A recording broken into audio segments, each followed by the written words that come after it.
Berikutnya masuk ke segmen yang kedua. Di sini kita juga mencoba untuk menyelesaikan begitu ya, kasus optimisasi untuk fungsi dengan lebih dari dua variabel. Nah, ingat begitu di sini berarti kita punya sekarang variabelnya tersebut adalah x1 dan juga x2. Nah, ini Anda bisa menganggap sama seperti contoh sebelumnya. Misalnya ini adalah berapa jumlah produksi produk satu, berapa jumlah produksi produk 2 kalau untuk X2-nya, ya. Nah, di sini kemudian atau mungkin biaya atau apapun gitu ya. Jadi di sini adalah misalnya Anda ingin meminimasi biayanya atau memaksimasi keuntungan atau yang lainnya. Nah, di sini adalah tugas Anda. Yang pertama melihat dulu fungsinya seperti apa. Nah, kemudian untuk mencari titik optimumnya tentu kita menggunakan vektor gradiennya, ya. Vektor gradiennya tersebut kalau kita lihat di sini begitu ya, maka ini adalah turunan parsial untuk variabel pertama, ya. Turunan parsial untuk variabel kedua. Sehingga kalau ini saya turunkan terhadap x1, maka akan menjadi minus 2x1 minus 0 minus 2 minus 0, ya. Atau sama dengan kalau kita tulis yang di bawah ini minus 2x1 min 2. Sementara yang di sini adalah minus 0 begitu ya. Minus 2x2 minus 0 minus 2, atau kalau kita tulis yang di sini. Nah, dari sini sebetulnya kita sudah bisa mencari eh, titik stasionernya atau titik yang akan mengoptimisasi dari fungsinya ini, yang mana tadi turunan parsial untuk x1 kita sama dengan kan 0, dan turunan parsial untuk x2 kita juga sama dengan kan 0. Sehingga kalau kita tulis yang di sini secara otomatis minus 2x1 sama dengan 2, sehingga x1 tentu sama dengan min 1. Yang di bawah adalah minus 2x2 sama dengan 2, sehingga x2 juga sama dengan min 1.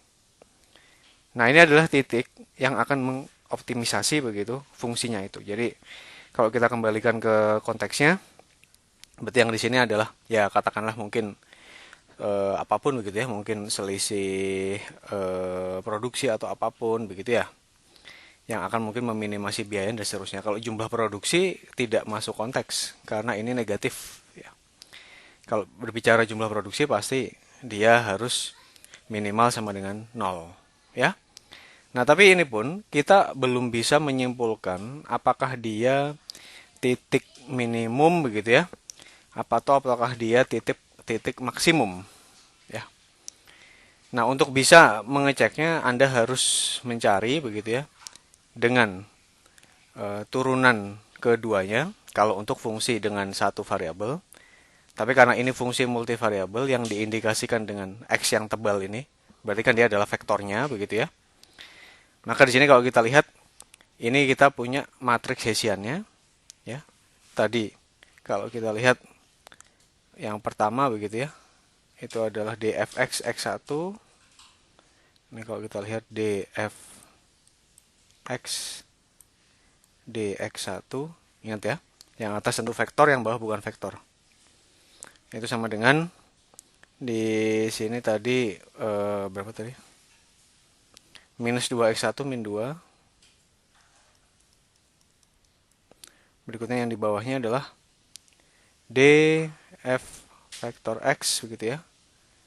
dx1 sama dengan minus 2x2 min 2. Ya.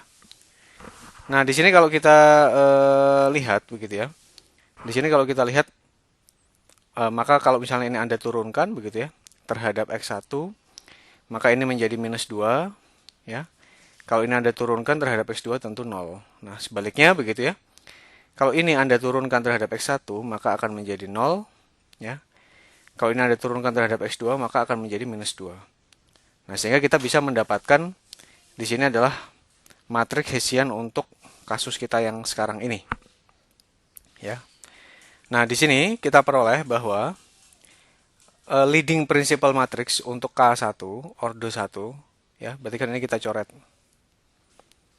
itu sama dengan minus 2 saja, maka sekaligus determinannya ya untuk K sama dengan 1 sama dengan minus 2 ya. Sementara kalau untuk K sama dengan 2, maka semuanya ini menjadi matriksnya begitu ya. Maka determinannya kalau untuk K sama dengan 2, maka tentu minus 2 kita kalikan minus 2, 4 dikurangi 0 dikali 0 atau 4 dikurangi 0 sama dengan 4 ya. Oke. Nah, yang berikutnya di sini begitu ya. Anda sudah mendapatkan leading principal minor untuk orde pertama begitu ya dari matriks Hessian untuk Hx-nya yang optimal begitu ya. Hx yang optimal tadi. Ini adalah untuk orde 1 dia negatif ya. Atau orde ganjil ya. Ganjilnya dia negatif. Sementara dia genapnya adalah positif ya. Negatif untuk ganjil, kemudian genap untuk positif untuk genap. Sehingga di sini kita bisa bilang bahwa dia adalah definite negatif ya. Atau negatif definite. Ingat, kalau negatif definite berarti kan dia adalah titik maksimum. Karena kita berbicara mencari di sini adalah slope-nya. Ya. Karena dia turun ke bawah begitu kalau Anda ngukur gradiennya, jadi ibaratkan Anda naik sepeda begitu ya. Kalau naik sepeda turun begitu, kalau di Strava begitu bagi Anda yang memakainya, pastikan adalah dibilang bahwa gradiennya itu adalah negatif. Karena kan tingginya berubah gitu dari 100 menjadi 90, menjadi 80 dan seterusnya. Ya. Nah, karena dia slope-nya itu adalah negatif, maka di sini Anda akan mendapatkan bahwa ini adalah titik maksimumnya. Sehingga tadi kita sudah bisa menarik kesimpulan bahwa yang pertama tadi dia adalah titik optimal. Nah, sekarang kemudian kita sudah tahu juga bahwa titik optimalnya tersebut adalah optimal yang maksimum.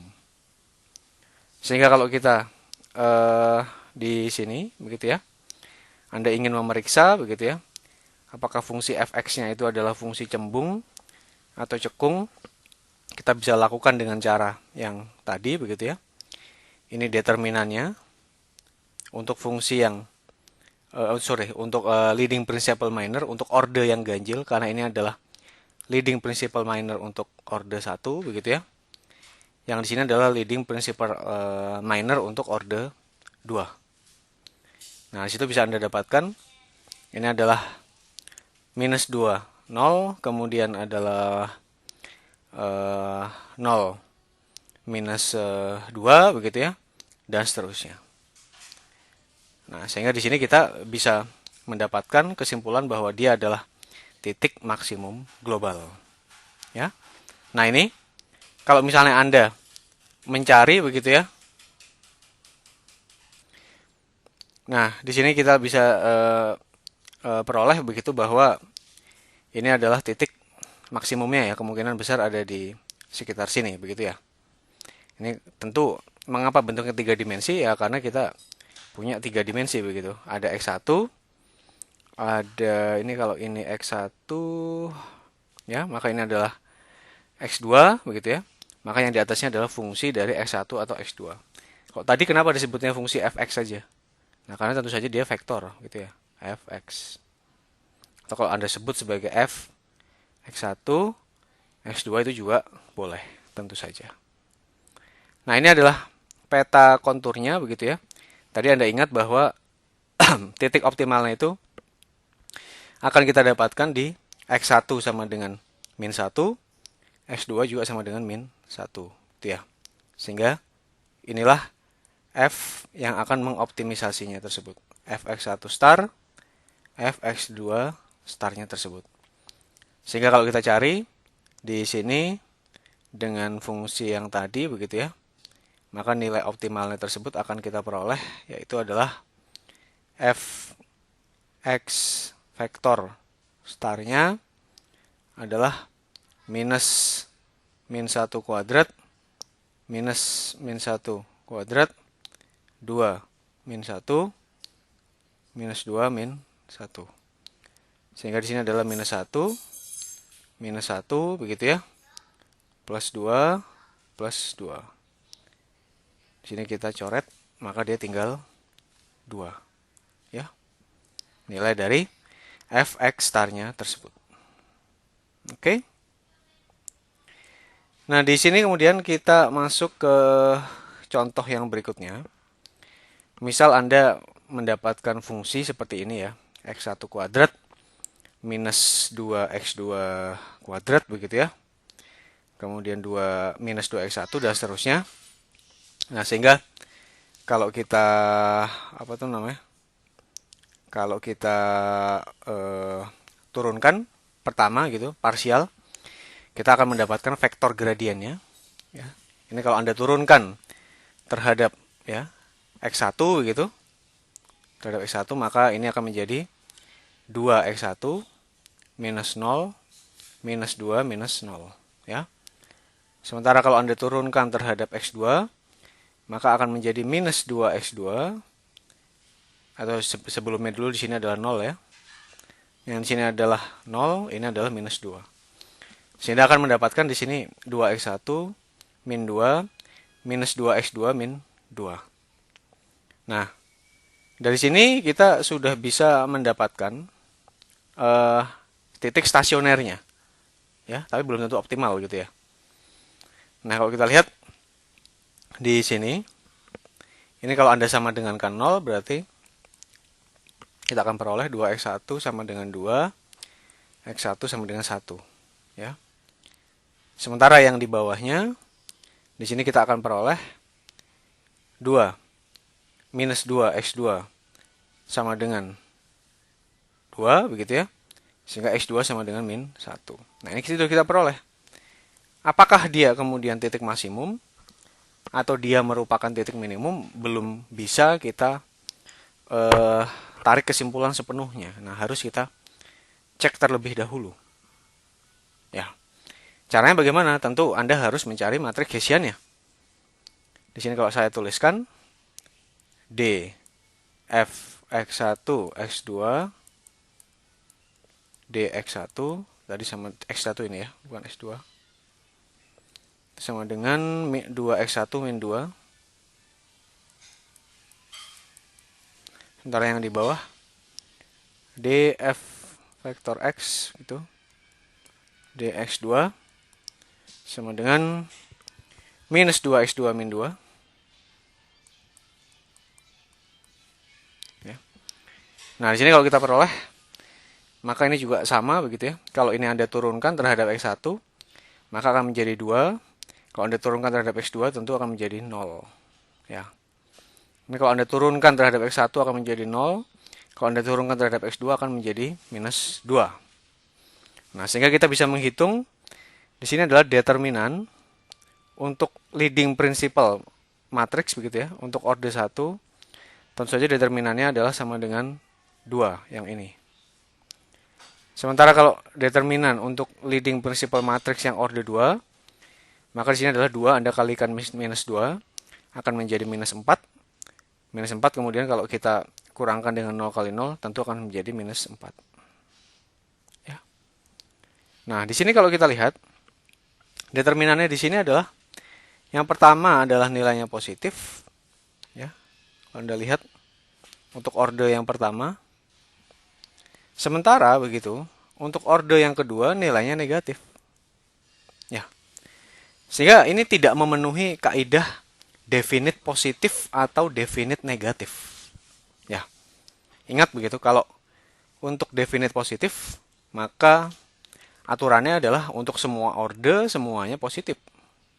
Nah, kalau untuk definite negatif, peraturannya adalah untuk semua order maka dia adalah bukan semua order, maka untuk order yang ganjil dia akan negatif, order yang genap adalah positif. Atau bisa juga semi definite negatif ya. Setidak-tidaknya tidak negatif untuk order yang genap. Nah, ini tidak bisa kita simpulkan sehingga dia bukan merupakan titik optimal. Ya. Dibilangnya hanya merupakan titik belok saja. Nah, sehingga kalau Anda lihat ya, kalau kita lihat di sini ya, setelah kita di sini dia begitu ya. akan apa tuh namanya? Akan naik begitu, kemudian turun lagi, dan mungkin nanti akan terjadi naik lagi begitu ya definisinya. Sehingga kalau kita cek yang ada di sini, misal Anda mengecek ke peta konturnya, ya. Kalau Anda cek ke peta konturnya, tadi kita peroleh nilainya berapa tadi ya? 1 min 1. Nah, ini kalau Anda cek gitu ya. 1 min 1, maka X1 sama dengan 1, gini kan. X2 sama dengan min 1, gini kan, yang di sini. Maka yang di sini. Inilah titik beloknya itu ada di sini. Ya, kurang lebih. Nah, di sini Anda bisa lihat juga X1 sama dengan 1, ya. X2 sama dengan min 1. Nah, ini lihat dia berbelok. Nah, itu adalah peta konturnya untuk kasus kita yang ini. Nah, yang berikutnya di sini kita punya contoh yang keempat, gitu ya. Di sini kalau Anda lihat, Anda diberikan sebuah fungsi, fungsi yang sekarang pangkatnya adalah pangkat 3, gitu ya. Nah, untuk bisa mencari titik stasionernya, begitu, ini pun sama, begitu prosedurnya. Yang pertama adalah Anda harus mencari vektor gradiennya terlebih dahulu. Atau Anda turunkan parsial yang pertama.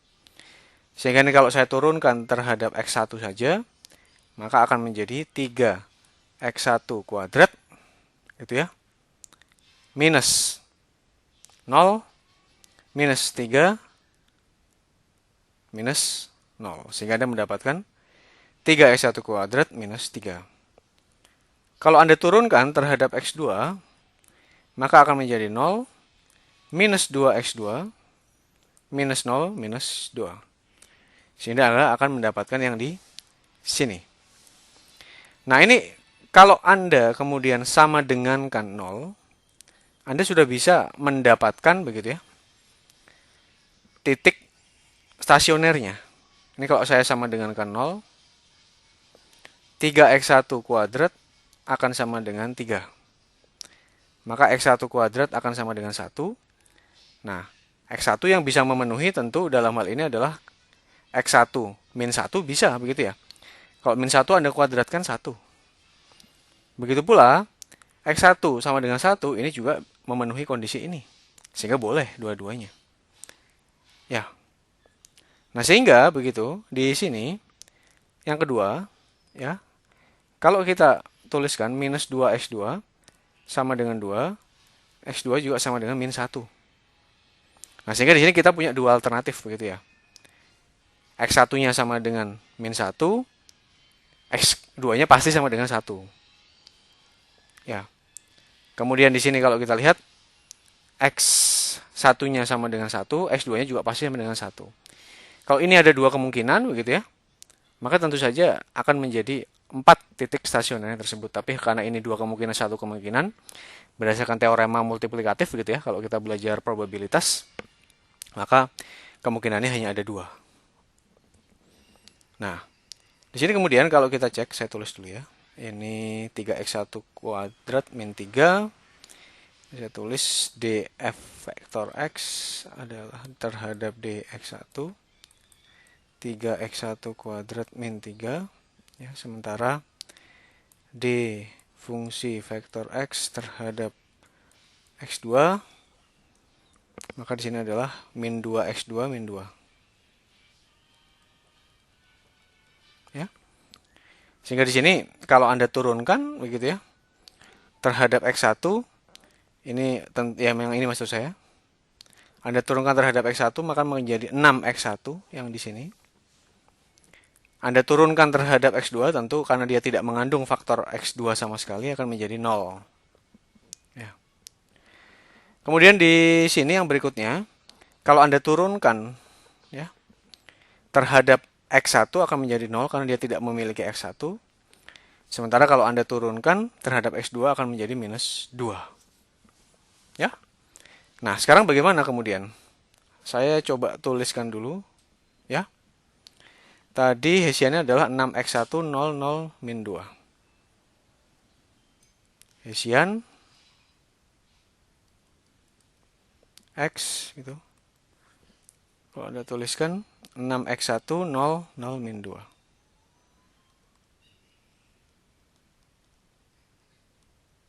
Nah, begini kan? Nah, coba Anda perhatikan begitu. Ini kan Hessian X berlaku untuk sembarang X. Ya.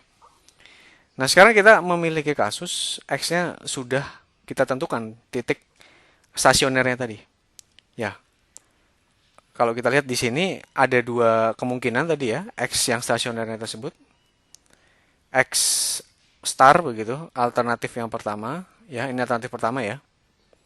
Tadi adalah kalau X1-nya sama dengan 1, X2-nya pasti min 1. Ya. Nah, di sini ada evaluasi, tinggal Anda masukkan. Maka akan menjadi di sini adalah 6, 0, 0, min 2. Ya, di sini Anda lihat determinannya ya.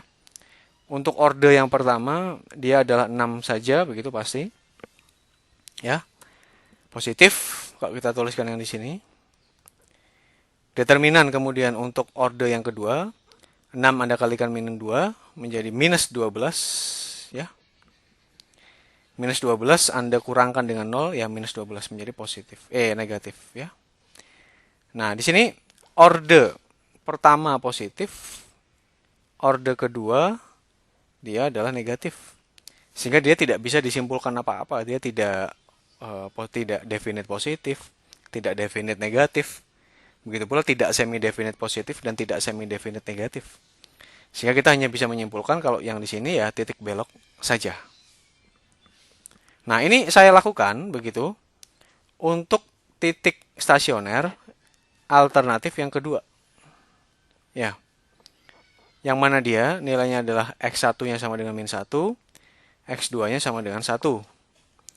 Di sini saya tuliskan matriks Hessiannya. Ya. Di sini adalah 6X1, 0, 0, min 2.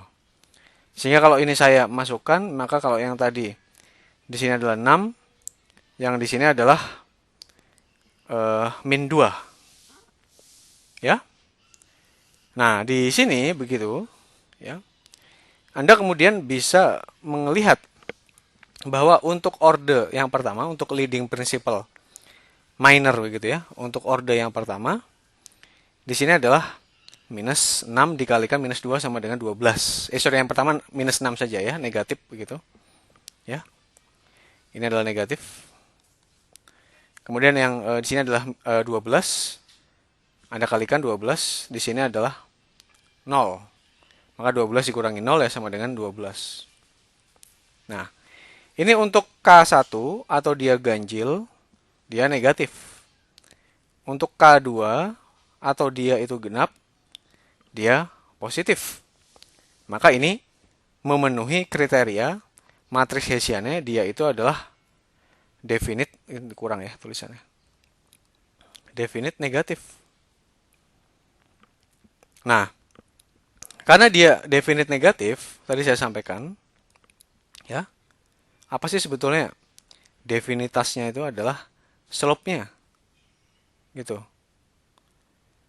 Sehingga Anda kalau misalnya mengukur ini dari sumbu horizontalnya, nilai slope-nya ini pasti negatif kan, turun terus begitu ya, nilai dari fungsinya. Sehingga di sini Anda peroleh bahwa kalau untuk titik stasioner tadi yang kedua begitu ya, dia adalah titik maksimum lokal. Karena sudah kita buktikan bahwa matriksnya adalah matriks yang definite negatif. Tapi kalau untuk yang pertama tadi, ya, kalau untuk yang pertama tadi kita belum bisa menyimpulkan apa-apa. Itu dia masih hanya berupa titik belok, ya. Jadi adalah seperti itu. Nah, sehingga tadi kalau kita coba lihat ya, di sini kan ada dua kemungkinan nilai optimalnya. Ya. X starnya tadi. Alternatif 1 dia adalah 1 min 1. X1 sama dengan 1, X2 sama dengan 1. Ini titik belok. Ya. Kemudian yang kedua adalah min 1 min 1. Dia adalah titik maksimum. Ya, kalau Anda lihat di sini maksimum lokal. Ya. Karena kalau maksimum global ya seharusnya hanya ada satu nilai saja begitu, stasionernya. Nah, Anda lihat yang di sini X11, X2 min 1. Ya, yang di sini itu titik beloknya. Sementara kalau Anda lihat di sini, ini sama dengan min 1, ini juga min 1. Ya. Nah, ini adalah titik maksimum globalnya. Kalau ini dia berbelok kemudian dia naik lagi. Ya. Kalau Anda lihat begitu. Dia adalah maksimum lokalnya yang ada di situ. Nah, atau kalau misalnya Anda mau masukkan, itu juga bisa ke dalam persamaannya tadi, begitu ya. Di sini alternatifnya tadi, kalau misalnya ini, kemudian saya hapuskan, ya. Di sini untuk alternatif yang pertama, X1, X star, begitu ya, alternatif 1, sama dengan 1 min 1, yang titik belok tadi, maka akan menjadi fungsinya tentu saja adalah X1 pangkat 3 adalah 1, dikurangi 1, begitu ya, min 3, di sini plus 2. Atau dia akan sama dengan, jadi kalau Anda lihat ini hilang min 1. Ya. Sementara kalau kita hitung untuk yang alternatif 2, X kuadrat begitu di sini, alternatif 2, sama dengan min 1, maka Anda akan peroleh, di sini adalah min 1, ya. Di sini adalah min 1, di sini adalah plus 3, ya. Di sini adalah kalau kita lihat plus 2. Nah, ini kita lihat nilainya memang sama dengan 3 ya. Jadi wajar kalau ini nilai maksimum ya karena lebih tinggi dibandingkan nilai yang satunya. Nah, oke. Yang berikutnya itu kalau dilihat dari peta ruang 3 dimensinya. Sekarang kalau Anda menggambarkan titik konturnya tadi, misalnya ini tadi adalah X11, ini adalah min 1 ya. Di sini adalah tentu saja itu titik beloknya. Tapi kalau yang di sini, nah, di sinilah itu kita tuliskan dia adalah maksimum lokal. Ya. Nah, kira-kira demikian kalau yang bisa saya jelaskan untuk segmen yang kedua.